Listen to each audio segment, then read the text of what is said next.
You can use the accounting screen to track assets, such as checking and savings accounts, but you can also track liabilities with the software.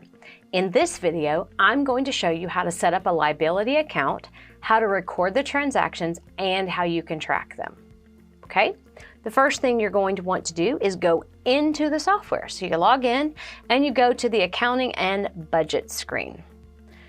In the accounting and budget screen, you see your accounts. Keep in mind that we are creating a liability account. It's still an account, and we're going to go in here and do that by adding the account. I'm going to name my account credit card number 2. You can have as many of these as your church has. Set the account type to liability.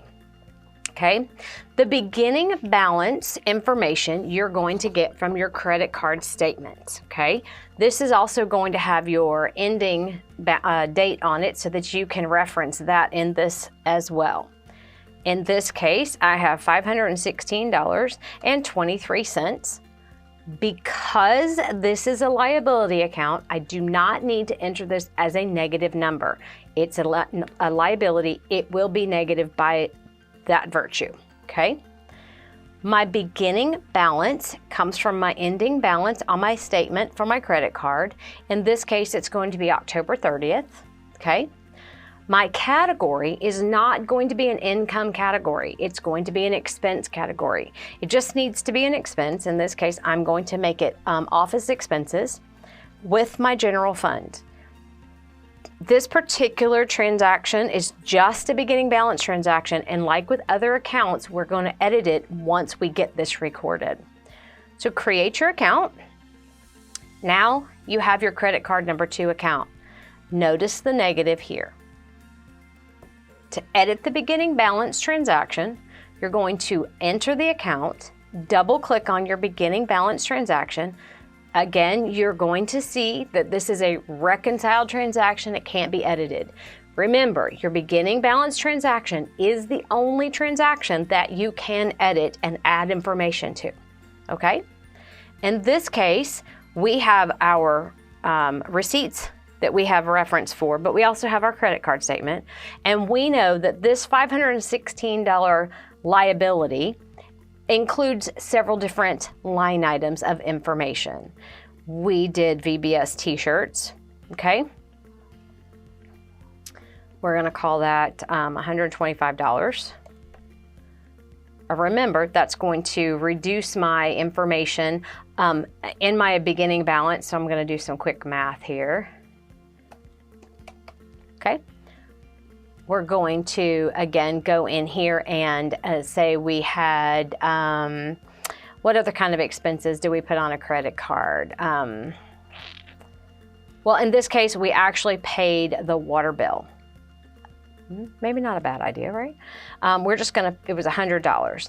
Again, minus the first one so that you're always updating your original transaction so that this $516.23, very specific, is always the same, okay? Once you have created this transaction, regardless of how long it is, you just simply close it. That updates this transaction. When people spend money, whether it's you or the pastor or whomever, from this credit card, they hand you receipts. Those receipts are what you are going to use to create new transactions in this specific credit card account with the details of what was spent. So each new receipt is going to be based on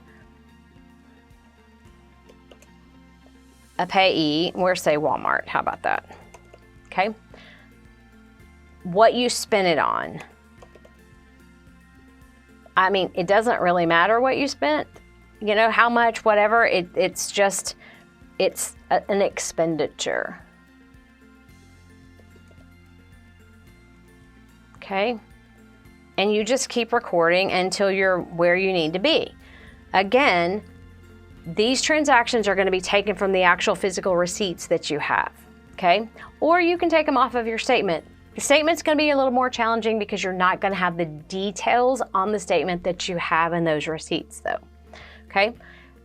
Keep going until you're done. Save your journal entries. Notice, because this is a liability account, each receipt that I add debits more money or adds to my liability, okay? You say, well, Lori, how do I make a payment on this? Good question. I like it.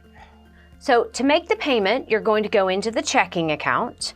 You're going to go down here and create a new transaction, record the date of that transaction, change the transaction type to account transfer, because what we're doing is we're moving money from the checking account into the credit card account to cover that liability, okay? The reference is a payment or a check number if you're writing a check, or an electronic transfer, whatever you want to call it. It's not really relevant to the transaction. The credit card the payee is the credit card number 2.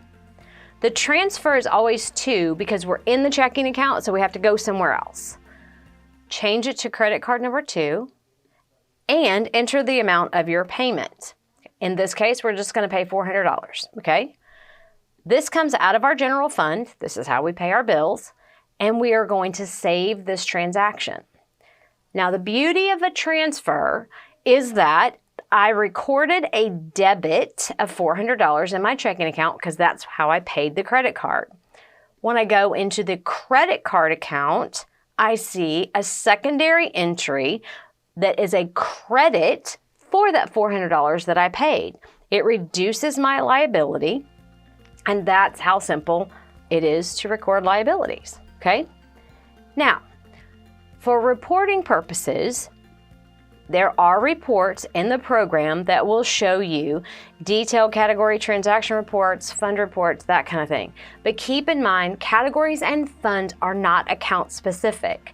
So if you need to see what was spent on your credit card for a period of time, use the search functionality in the blue bar across the top, scroll down a smidge to accounts and go to your credit card account. Make sure that your date range is inclusive of for whatever period of time you need to find, okay? Hit the search button.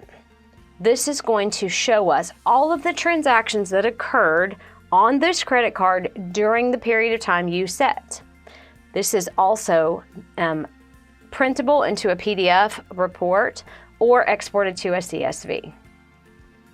That's all there is to recording liabilities in ChurchTrac.